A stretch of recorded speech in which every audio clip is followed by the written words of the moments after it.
Sobat Bincang Energi, kembali lagi dalam segmen kesayangan kalian yakni Bincang Energi Siaran Terkini. Kembali lagi bersama saya Syifa. Hari ini bersama dengan rekan saya akan menghadirkan informasi-informasi menarik dan aktual seputar perkembangan energi selama 2 minggu ke depan.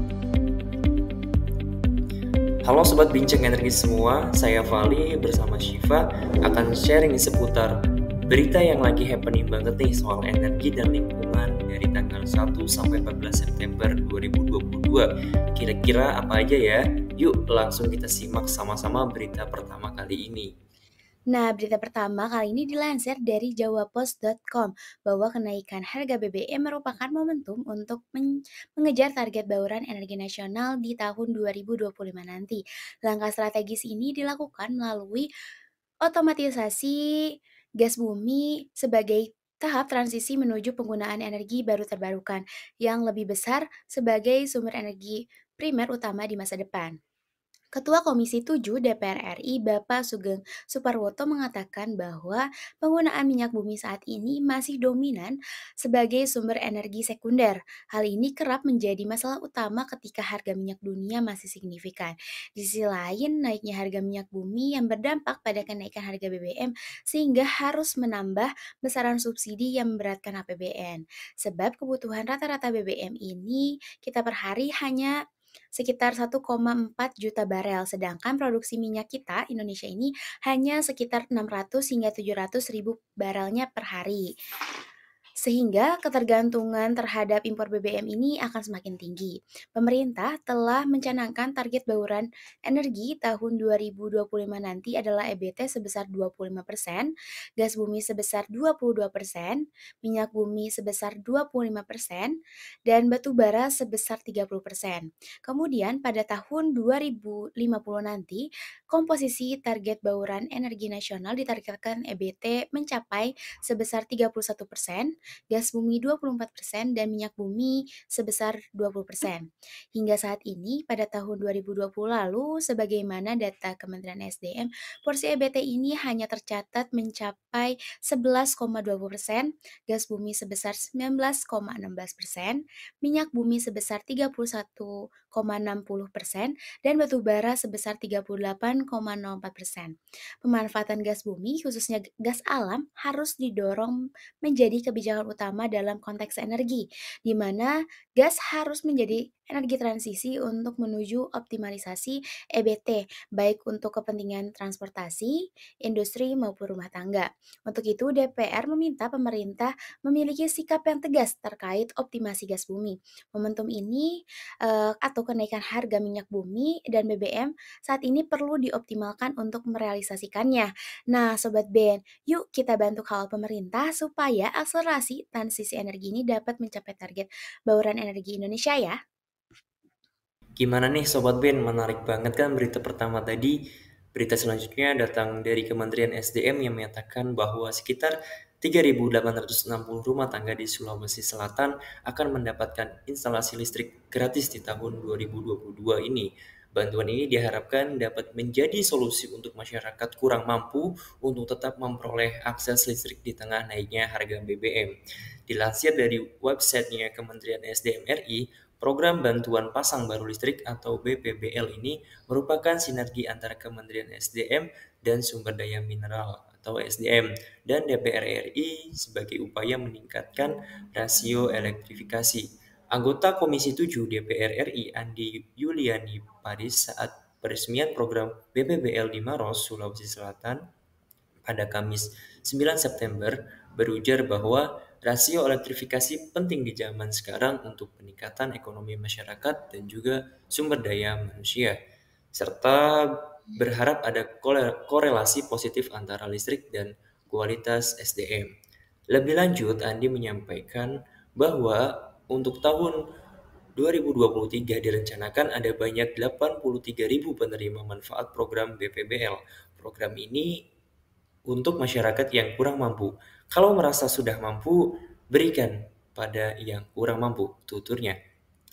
Dalam kesempatan yang sama, Direktur Pembinaan Program Ketenagalistrikan Kementerian SDM, Wanhar, menyampaikan program BPBL secara nasional diperuntukkan bagi rumah tangga miskin belum berlistrik sebanyak 80.000 rumah tangga yang tersebar di 22 provinsi di Indonesia.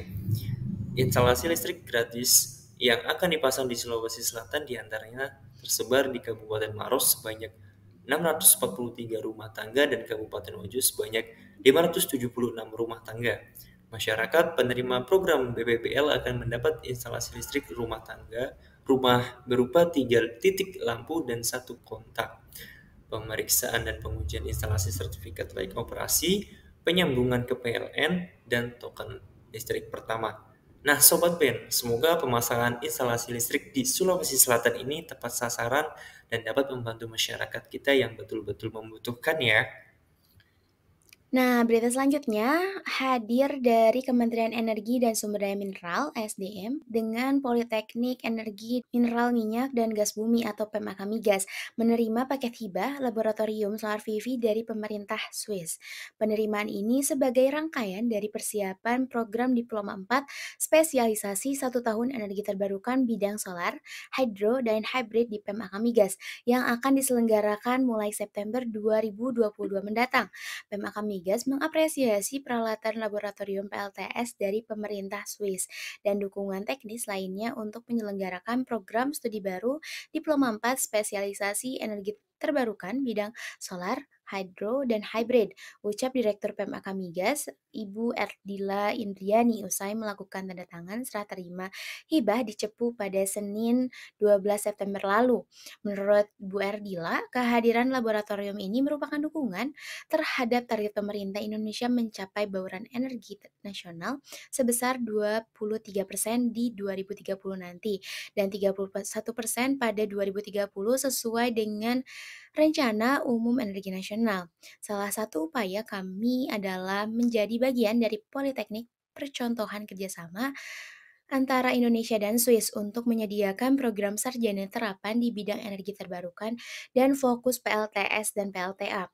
Untuk program spesialisasi 1 tahun bidang energi terbarukan di PEMAK Migas ini, kebetulannya seluruhnya adalah pekerja dan juga alumni dari PEMAK Migas. Sementara itu, tim leader Project RSD Martin Stotel mengungkap hibah peralatan laboratorium solar PV bagi PEMAK Migas merupakan wujud dukungan dari pemerintah Swiss bagi pemerintah Indonesia untuk melaksanakan program transisi energi menuju energi yang berkelanjutan, khususnya dari sisi perkembangan sumber energi manusia. Program RSD ini bekerja sama dengan PMAK Migas di bawah kerjasama Kementerian SDM dan 4 politeknik dari Kemendikbudristek, yaitu Politeknik Negeri Jakarta, Politeknik Negeri Bali, Politeknik Negeri Manado, dan Politeknik Negeri Ujung Padang untuk meluncurkan program Diploma 4 spesialisasi 1 tahun energi terbarukan dengan penyelenggaraan kuliah perdana angkatan pertama ini di bulan September 2022. Nah, yuk Sobat Bincang Energi, mari kita dukung terus program dan kerjasama pemerintah dalam upaya percepatan energi terbarukan dan kebangkitan ekonomi nasional. Mengutip dari CNBC Indonesia News, pemerintah Amerika Serikat atau AS serius dalam mengembangkan pemakaian kendaraan listrik di negaranya. Maka dari itu, Presiden AS Joe Biden mengucurkan dana sebanyak 900 juta US dollar atau mencapai sekitar 13 triliun rupiah dengan kurs 12.893. Dana tersebut dikucurkan untuk membangun infrastruktur pendukung kendaraan listrik. Dalam hal ini adalah proyek stasiun pengisian kendaraan listrik. Mengutip Reuters Kamis 15 September 2022, Kongres AS menyetujui hampir 5 miliar US dollar selama 5 tahun untuk memberikan hibah kepada negara bagian untuk membangun ribuan stasiun pengisian kendaraan listrik. Bagaimana dengan Indonesia? Kementerian Energi dan Sumber Daya Mineral menyatakan pemerintah menargetkan pembangunan stasiun pengisian kendaraan listrik umum atau SPKLU sebanyak 20.000 unit pada tahun 2030. Pemerintah juga sebelumnya telah mengungkap peta jalan kendaraan listrik di dalam negeri, yakni memproduksi lebih dari 3 juta unit kendaraan listrik terdiri dari 600.000 unit mobil listrik dan 2,45 juta unit motor listrik pada tahun 2030. Wah, Sobat Bincang Energi, nggak kerasa banget nih kita udah sampai di penghujung berita dalam segmen BES 36 kali ini. Berita terakhir di BES kali ini datang dari anggota Dewan Energi atau DEN dari Bapak Widya Yuda sebagai narasumber dalam webinar bertajuk Enchanted Energy Transition to Face the Digitalization of Energy Industry yang diselenggarakan oleh Universitas Trisakti.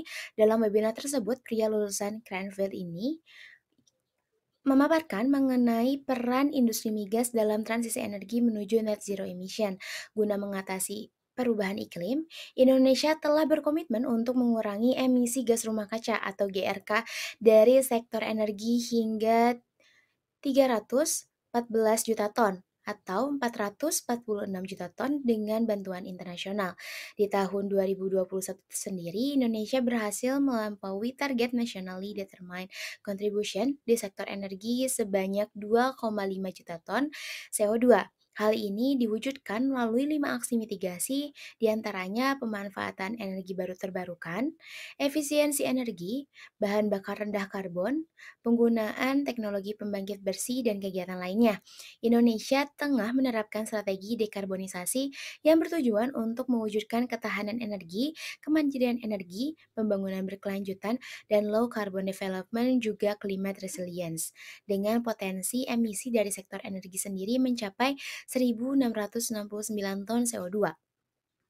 Berakhir juga nih segmen BES ke-36 hari ini. Gimana? Seru-seru kan berita seputar energinya? Dan yang pasti menambah insight baru nih buat Sobat Ben semua. Benar banget nih, tentunya di sini kita juga ingin mengajak Sobat Bincang Energi untuk nggak ketinggalan acara-acara dari Bincang Energi yang pastinya seru dan informatif banget dari BES, BEM, Ruben, Forben, podcast, dan masih banyak lagi. Program-program keren Bincang Energi dapat Sobat Ben akses juga di websitenya yaitu bincangenergi.id. Dan bisa follow juga akun Instagramnya di @bincangenergi. Jadi jangan sampai kelewatan ya Sobat Bincang Energi. Oke, saya Vali dari Bincang Energi. Dan saya Siva dari Bincang Energi. Salam energi berkelanjutan. Sampai jumpa di BES 2 minggu ke depan.